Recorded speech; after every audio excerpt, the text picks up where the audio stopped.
An interesting chapter might be written on the subject of illustrious dunces, dull boys, but brilliant men. We have room, however, for only a few instances. Pietro di Cortona, the painter, was thought so stupid that he was nicknamed Ass's Head when a boy. And Tommaso Guidi was generally known as Heavy Tom, Masaccio Tomasaccio, though by diligence he afterwards raised himself to the highest eminence. Newton, when at school, stood at the bottom of the lowest form but one. The boy above Newton having kicked him, the dunce showed his pluck by challenging him to a fight, and beat him. Then he set to work with a will, and determined also to vanquish his antagonist as a scholar, which he did, rising to the top of his class. Many of our greatest divines have been anything but precocious.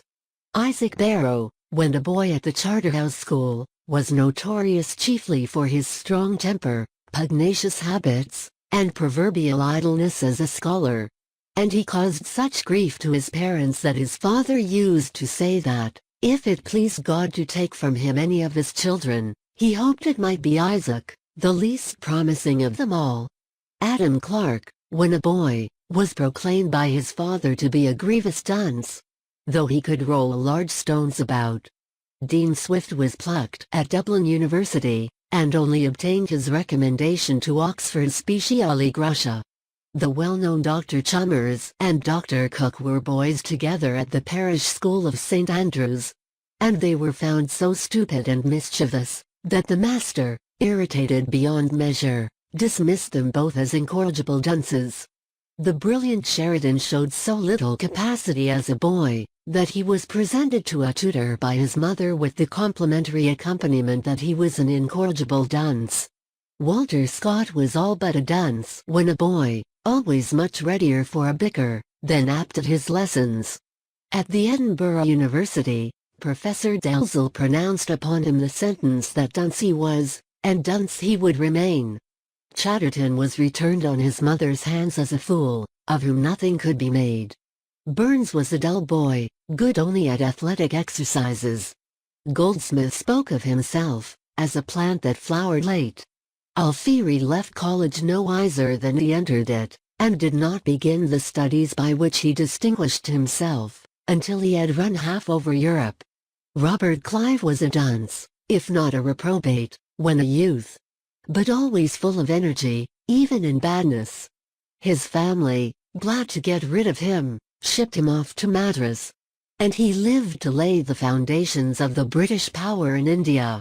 Napoleon and Wellington were both dull boys, not distinguishing themselves in any way at school.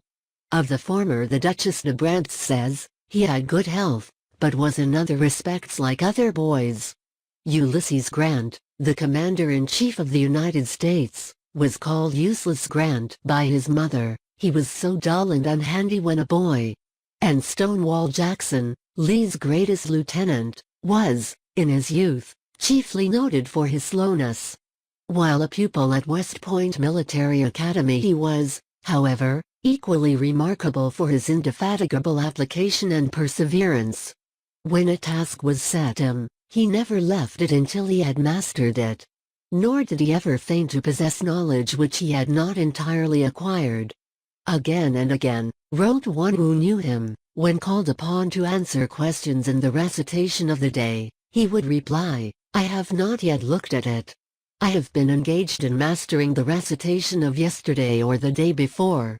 The result was that he graduated 17th in a class of 70.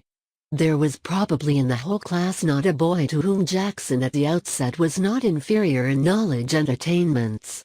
But at the end of the race he had only 16 before him, and had outstripped no fewer than 53.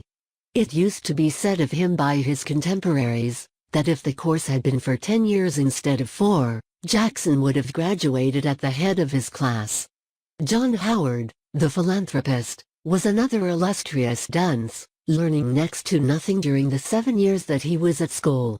Stevenson, as a youth, was distinguished chiefly for his skill at putting and wrestling, and attention to his work. The brilliant Sir Humphrey Davy was no cleverer than other boys, his teacher, Dr. Cardew once said of him, "While he was with me I could not discern the faculties by which he was so much distinguished." Indeed, Davy himself in after life considered it fortunate that he had been left to enjoy so much idleness at school. Watt was a dull scholar, notwithstanding the stories told about his precocity. But he was, what was better, patient and perseverant, and it was by such qualities, and by his carefully cultivated inventiveness, that he was enabled to perfect his steam engine. What Dr. Arnold said of boys is equally true of men, that the difference between one boy and another consists not so much in talent as in energy. Given perseverance and energy soon becomes habitual. Provided the dance's persistency and application, he will inevitably head the cleverer fellow without those qualities. Slow but sure wins the race. It is perseverance that explains how the position of boys at school is so often reversed in real life. And it is curious to note how some who were then so clever have since become so commonplace, whilst others, dull boys, of whom nothing was expected, slow in their faculties but sure in their pace, have assumed the position of leaders of men. The author of this book, when a boy, stood in the same class with one of the greatest of dunces. One teacher after another had tried his skill upon him and failed. Corporal punishment, the fool's cap, coaxing, and earnest entreaty, proved alike fruitless. Sometimes the experiment was tried of putting him at the top of his class, and it was curious to note the rapidity with which he gravitated to the inevitable bottom. The youth was given up by his teachers as an incorrigible dunce, one of them pronouncing him to be a stupendous booby. Yet, slow though he was, this dunce had a sort of dull energy of purpose in him, which grew with his muscles and his manhood.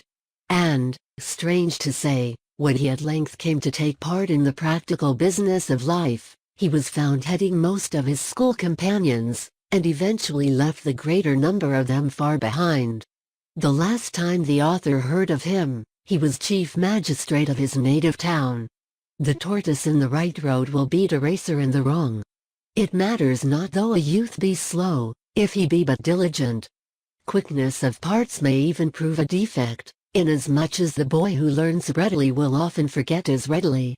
And also because he finds no need of cultivating that quality of application and perseverance which the slower youth is compelled to exercise, and which proves so valuable an element in the formation of every character.